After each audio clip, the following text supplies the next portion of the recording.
Ladies and gentlemen, may I ask for your attention? Some focus. I wish you a very warm welcome to the Wings of Excellence Awards ceremony here in St. Gallen. And for those of us who are old-timers, this kind of represents a highlight at the IEC Symposium. This is actually where you can hear breakthrough ideas today as they are expressed by future leaders, the leaders of tomorrow.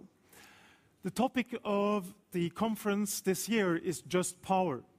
And just power has a wonderful ambiguity to it. On the one hand side, it could actually mean just about power, and on the other hand side, it could mean a just kind of power. For me, as a management professor, it means a transition from the former to the latter, from just about power to a just kind of power. Excellent.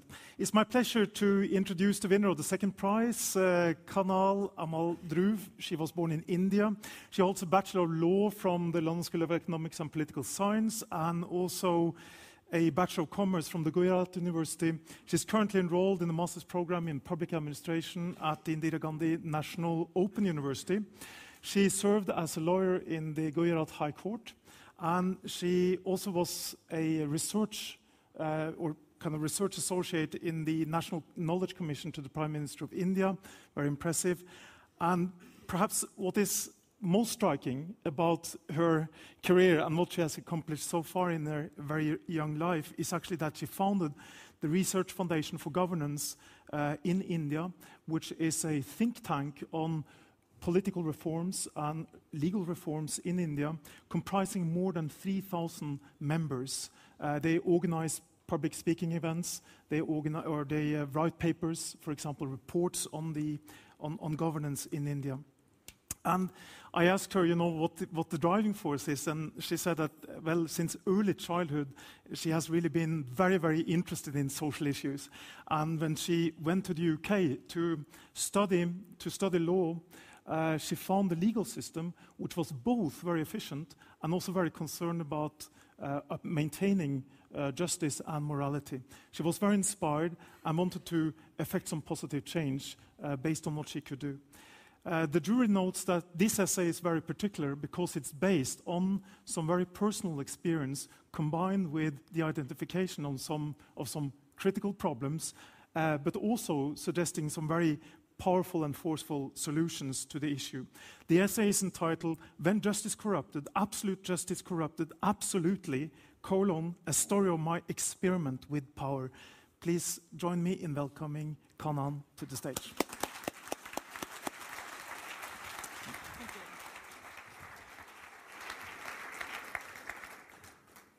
Thank you so much, Professor Von Krock. Respected dignitaries, leaders of tomorrow, ISC team, ladies and gentlemen, Namaste. I'm going to tell you a story. This story is my own story, and I call it my experiment with power.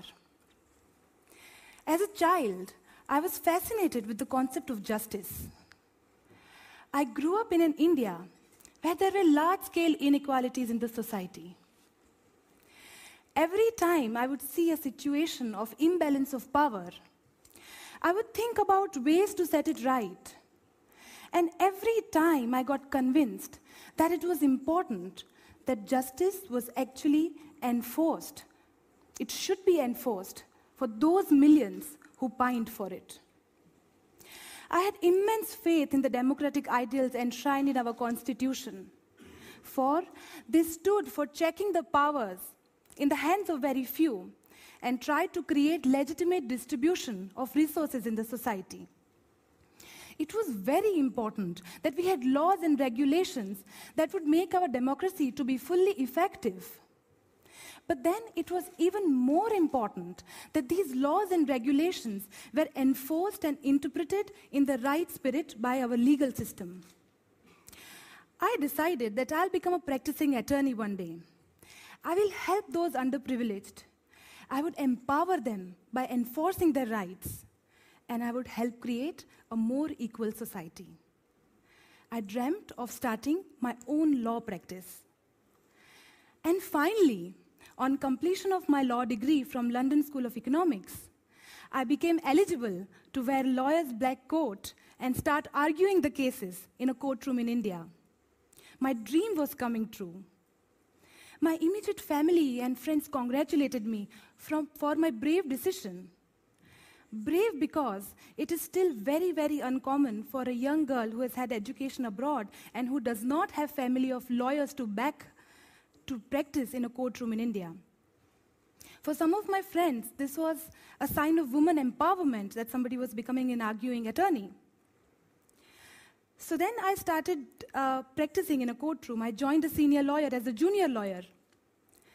But the more time I spent within the courtroom, I realized that the power that I thought I possessed by choosing to become a guardian of justice was actually ineffective.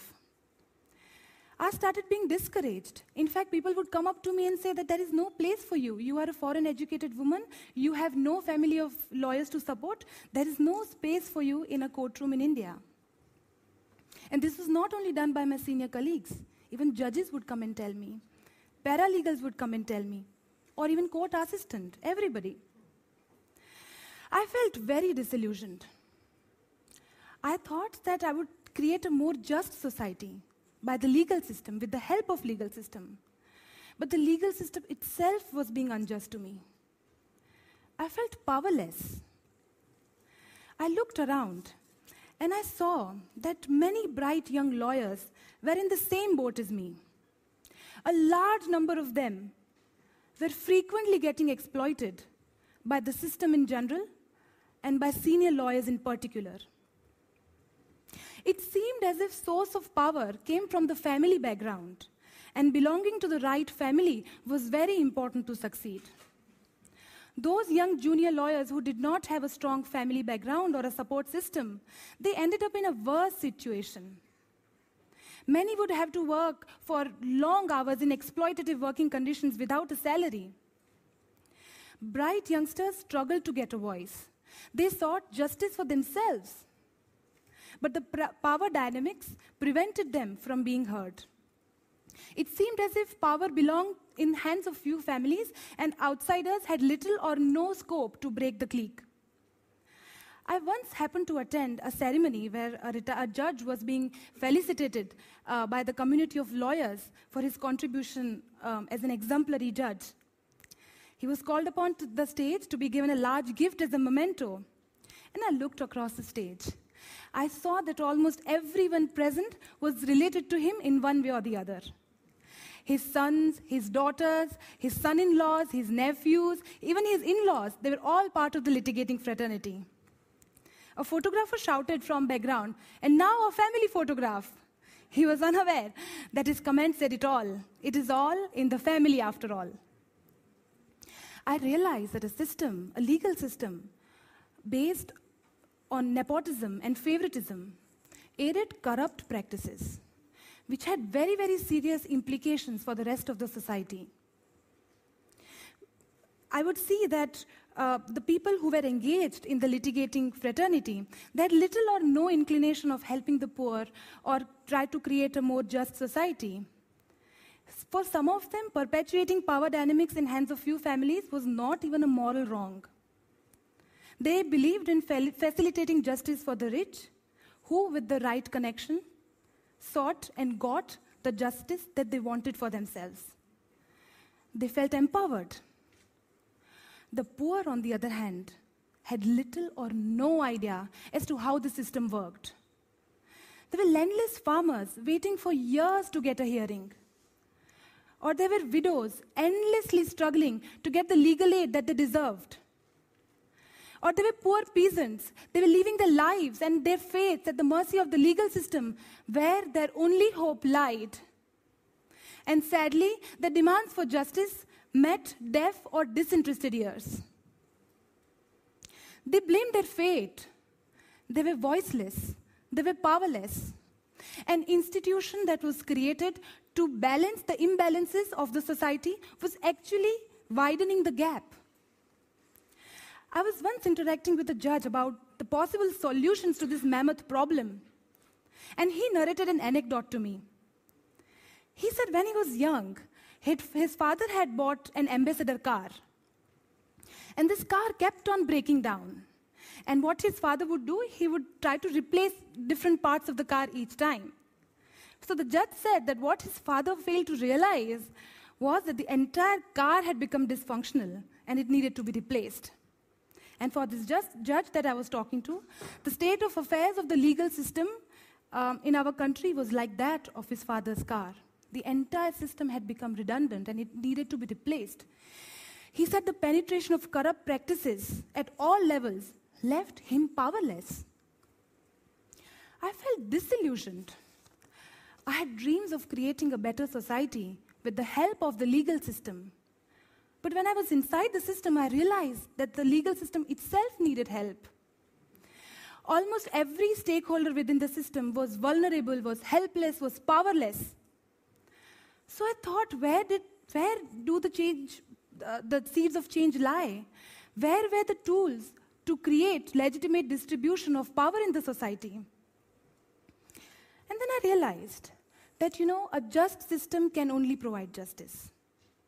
Power has to be in right hands to effect a change. And ultimately in a democracy, the buck stopped with the citizen.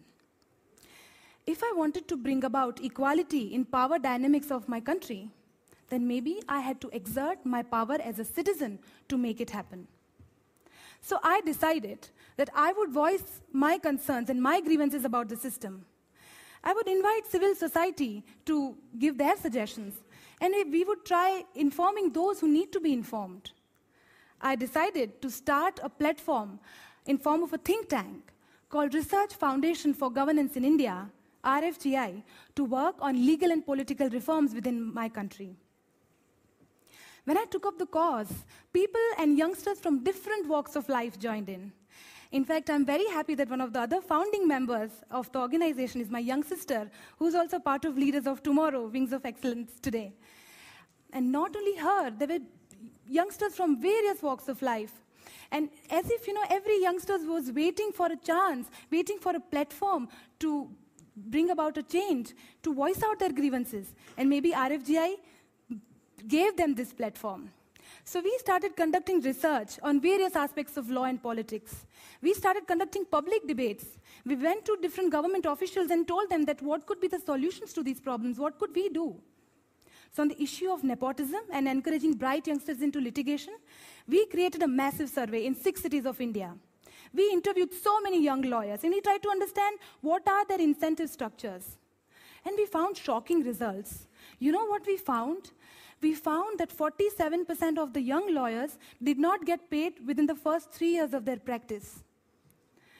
We found that only 7% got paid more than 8,000 rupees as monthly salary, that is merely $200.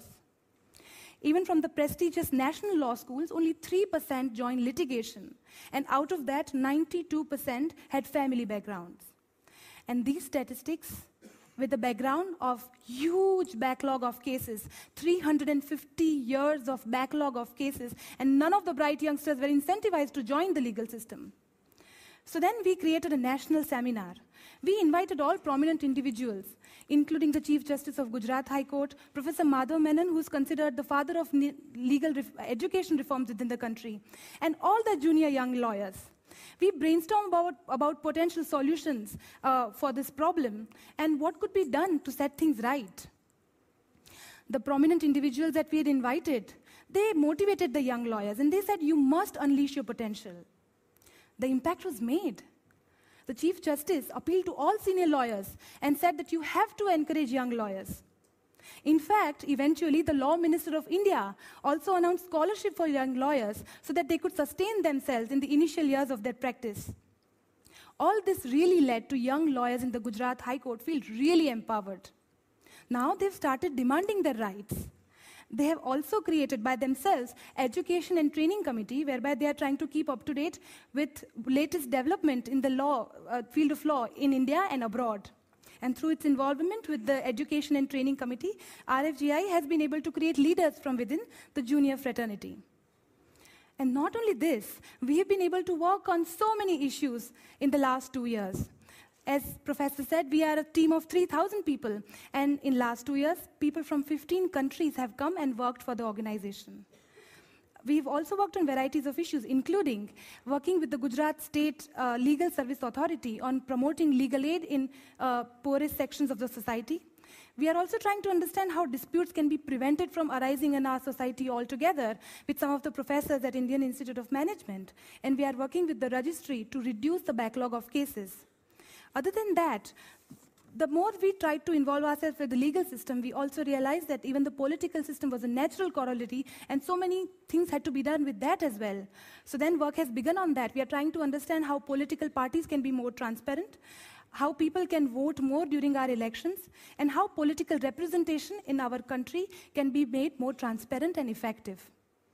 Our work has been applauded nationally and internationally, and so many bright youngsters have found a platform to raise their voices. And most importantly, it has created a sensitive local community who now realizes that there is a need for change. In so many countries of the world today, legal and political systems have become sources of malpractices and corruption. They have rendered their citizens powerless. But through my experiment with RFGI, I have realized that power is an omnipotent force. It belongs to those who wish to possess it.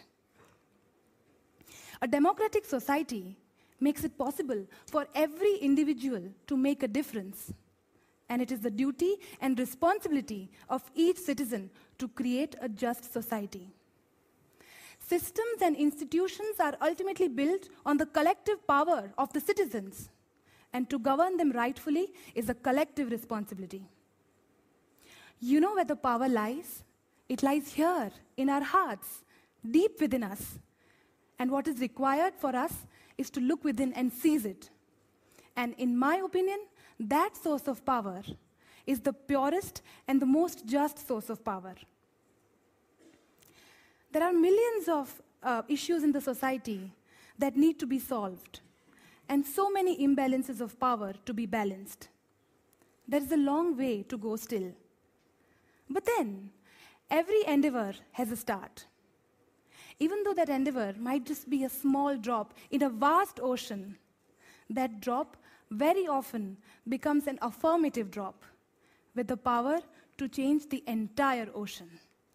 I believe in the power of that drop, of being the change it wishes to see. Thank you so much. Thank you.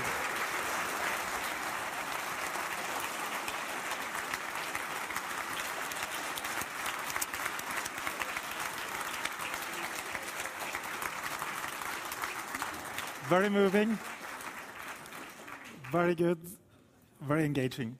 Thank you.